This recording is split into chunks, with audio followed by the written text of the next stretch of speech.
आज के एपिसोड की शुरुआत में सरिता राही से कहती है कि अपनों की गलती को माफ कैसे करते हैं, ये तुम्हें अपनी माँ से सीखना चाहिए। राही कहती है कि जिस तरह हर गलती की सजा नहीं होती, उसी तरह हर गलती के लिए माफी भी नहीं होती। अनुपमा चौंक जाती है। बाबूजी कहते हैं कि ये तुमने गलत कहा है, जबकि सच ये है कि तुम सबकी गलती के लिए माफी होती है, लेकिन सिर्फ अनुपमा की गलती के लिए माफी नहीं होती। राही हैरान होती है। राही अनुपमा को हाथ जोड़ती है और वहां से चली जाती है। प्रेम भी उसके पीछे चला जाता है। अनुपमा सोच में पड़ जाती है कि मुझे नहीं पता कि राही मुझे माफ कर पाएगी या नहीं, लेकिन मुझे यह भरोसा है कि वह हमेशा मुझसे नफरत नहीं कर पाएगी। इसी बीच अंश अनुपमा से कहता है कि उसने अपने दोस्त से बात कर ली है, वो भारती को उसके दोस्त के पास लेकर जा सकती है। अनुपमा खुश होती है और जाने का फैसला करती है। इसके बाद हॉस्पिटल में अंश का दोस्त भारती की रिपोर्ट्स देखकर कहता है कि आप सर्जरी यहाँ पर ही करवाइए। वह डॉक्टर माथुर का नाम सुझाता है। अनुपमा भारती से उसकी राय पूछती है। भारती घबरा जाती है। वो कहती है कि अगर अहमदाबाद में सर्जरी हुई तो उसे शाह परिवार के साथ ही रहना पड़ेगा, इससे सबको तकलीफ होगी। अनुपमा समझाती है कि तुम्हें इस वक्त किसी और बात की चिंता नहीं करनी चाहिए, तुम बस अपनी इच्छा बताओ। भारती कहती है कि मुझे आप सबके साथ रहना बहुत अच्छा लग रहा है। ये सुनकर अनुपमा अहमदाबाद में ही सर्जरी कराने का फैसला करती है। इसी बीच बाहर देविका आती है। अनुपमा की नजर देविका पर पड़ती है। वो बाहर आकर देविका के पीछे जाती है, लेकिन देविका वहां से चली जाती है। अनुपमा सोच में डूब जाती है कि अगर देविका हॉस्पिटल आई थी तो उसने मुझे क्यों नहीं बताया। अनुपमा को शक होता है कि देविका उससे कुछ छुपा रही है। अनुपमा भगवान से प्रार्थना करती है कि उसे देविका की असली हालत का पता चले। इसी बीच नर्स रिसेप्शन पर कहती है कि देविका का सनग्लास कैंसर वार्ड में ही रह गया है। यह सुनकर अनुपमा स्तब्ध रह जाती है। दूसरी तरफ राही की दोस्त सलोनी उसे कॉल करती है। वो कहती है कि उसे बुरा लग रहा है कि राही को अपनी ही माँ से हारना पड़ा। राही भड़ककर कहती है कि मुझे किसी की झूठी हमदर्दी नहीं चाहिए। राही फाइनल का दिन याद करती है। इसी बीच परी खुश होकर आती है और कहती है कि अच्छा है आपने अनु माँ से माफी मांग ली। लेकिन राही साफ करती है कि मैंने सिर्फ माँ की गलती के लिए माफी मांगी है, मैंने उन्हें माफ नहीं किया है। परी समझाती है कि क्या आप अनु माँ की कुर्बानियां भूल गई। राही पलटकर कहती है कि कौन सी माँ अपनी ही बेटी को हराने की कोशिश करती है, कौन सी माँ अपनी बेटी का करियर शुरू होने से पहले ही खत्म कर देती है। परी कहती है कि अगर बेटी माँ को हराने की कोशिश करे तो ये सही है, लेकिन अगर माँ वही चीज करे तो वो गलत कैसे हो सकती है। ये दोगलापन सही नहीं है। परी चली जाती है। राही गुस्सा होती है। दूसरी तरफ अनुपमा देविका के पास जाती है। देविका खुश होकर अनुपमा को बताती है कि मैंने आज हलवा बनाया है। देविका खुश होकर उसे बातें बताती है, लेकिन अनुपमा दुखी होकर उसे देखती रहती है। देविका पूछती है कि क्या हुआ। तभी अनुपमा देविका को गले लगा लेती है।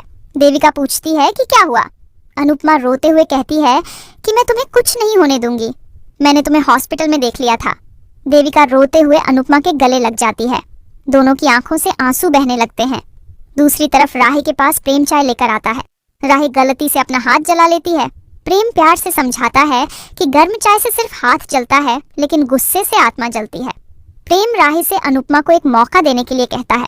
वह समझाता है कि तुम एक बार मम्मी को गलत समझने की गलती कर चुकी हो, वही गलती वापस मत दोहराओ। राही सोच में पड़ जाती है। दूसरी तरफ अनुपमा देविका से कहती है कि तुम्हें कुछ नहीं होगा। देविका दुखी कहती है कि तुम तो मुझे जानती हो, मैं छोटे मोटे काम नहीं करती, इसलिए मुझे बीमारी भी बड़ी वाली हुई है। अनुपमा रोने लग जाती है। देविका अपना दर्द बयां करती है कि जब उसने कैंसर की रिपोर्ट देखी तो उसे लगा कि सब कुछ खत्म हो गया है। अनुपमा उसे संभालती है। देविका कहती है कि मैं तुमसे अपना दर्द बांटने आई थी, लेकिन तुम्हें परेशानी में देखकर मैं कुछ बोल नहीं पाई। देविका रोते हुए कहती है कि मैंने ऐसा दिखाया था कि मैं शादी टूटने के बाद खुश हूँ, लेकिन मैं अकेली हो गई थी। मैं परिवार और बच्चों के लिए तरसती थी। मैं अंदर ही अंदर घुटती थी और वो घुटन आज कैंसर बन गई है। देविका बेहद दुखी हो जाती है। देविका कहती है कि मैं जानती हूँ कि आगे क्या होगा, लेकिन मैं मरना नहीं चाहती।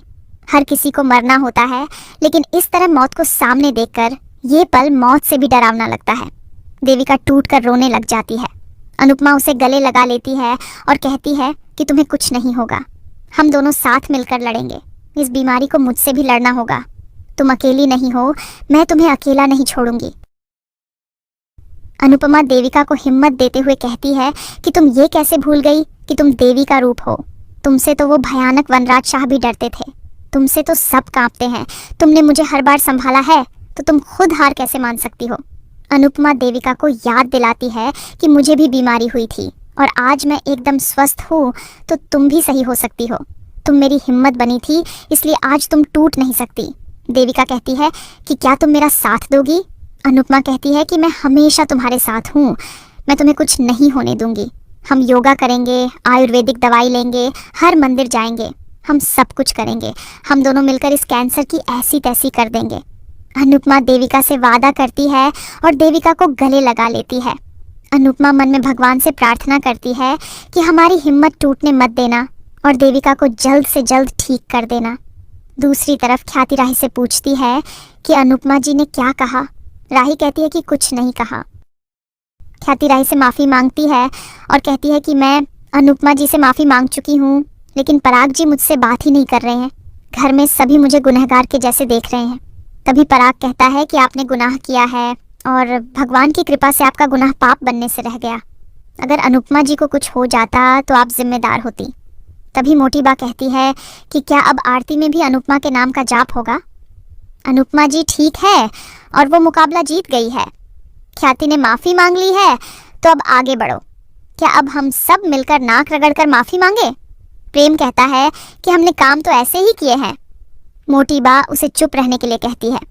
वह कहती है कि अनुपमा जी जब से हमारे जीवन में आई है, सब कुछ बर्बाद कर दिया है। प्रार्थना आर्यन और गौतम जी को हमसे दूर कर दिया है। इससे हमारे बिजनेस पर गलत असर पड़ेगा। तभी पराग गुस्से में चिल्लाकर कहता है कि ये बिजनेस गौतम की मेहरबानी पर नहीं, बल्कि पराग कोठारी के कंधों पर खड़ा है। क्या आपको मुझ पर विश्वास नहीं है। मोटीबा कहती है कि मुझे भरोसा है। पराग कहता है कि फिर भरोसा रखिए, गौतम चाहे कुछ भी कर ले, मैं सब संभाल लूंगा।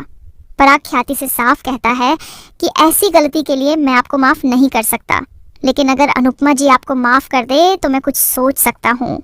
यह सुनकर राही और ख्याति हैरान होती है। दूसरी तरफ अनुपमा देविका के आंसू पोंछती है और उसे खुश करने की कोशिश करती है। अनुपमा देविका के साथ मजाक करती है और हलवा खाती है। अनुपमा कहती है कि हम ये जंग भी जीत लेंगे। देविका कहती है कि ऐसा इसलिए क्योंकि तुम मेरी सारथी हो।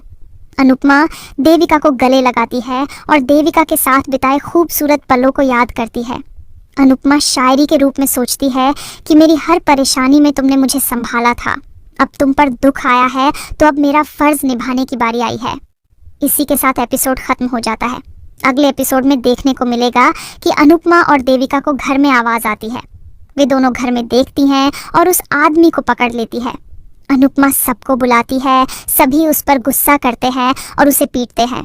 जब सब उसे देखते हैं तो सब हैरान हो जाते हैं। आज का एपिसोड आपको कैसा लगा हमें कमेंट करके ज़रूर बताएं। साथ ही ऐसे ही डेली अपडेट्स के लिए इस वीडियो को लाइक करें और हमारे चैनल को सब्सक्राइब ज़रूर करें।